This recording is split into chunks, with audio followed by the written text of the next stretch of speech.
अस्सलाम वालेकुम, क्या हाल है यार। मेरी मामा गुम हो गई हैं, घर में कुछ झगड़ा वगैरह हुआ है तो इसलिए ना वो तकरीबन 3 दिन हो गए नहीं नज़र आ रहे। कुछ घर में मामलात होते हैं, ठीक है। तो अगर किसी को भी नज़र आए तो वो आप बता दें, ये वीडियो साथ लगी हुई है, ठीक है। अगर माँ जी अगर आप मुझे देख रहे हैं तो आपकी मेहरबानी है, गुजारिश है कि आप अगर घर आ जाएँ, ठीक है।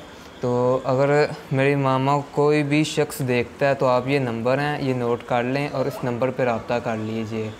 0344 एक ये नंबर है। उसके बाद दूसरा नंबर है 030842506338, एक ये नंबर है। उसके बाद एक ये नंबर है 0306151214, ठीक है। इन नंबर पे आप रब्ता कर लें अगर मेरी मम्मा किसी को नज़र आए। अगर माँ जी मैं कहता हूँ अगर आप मुझे देख रही हैं तो मेहरबानी है आप घर आ जाएँ।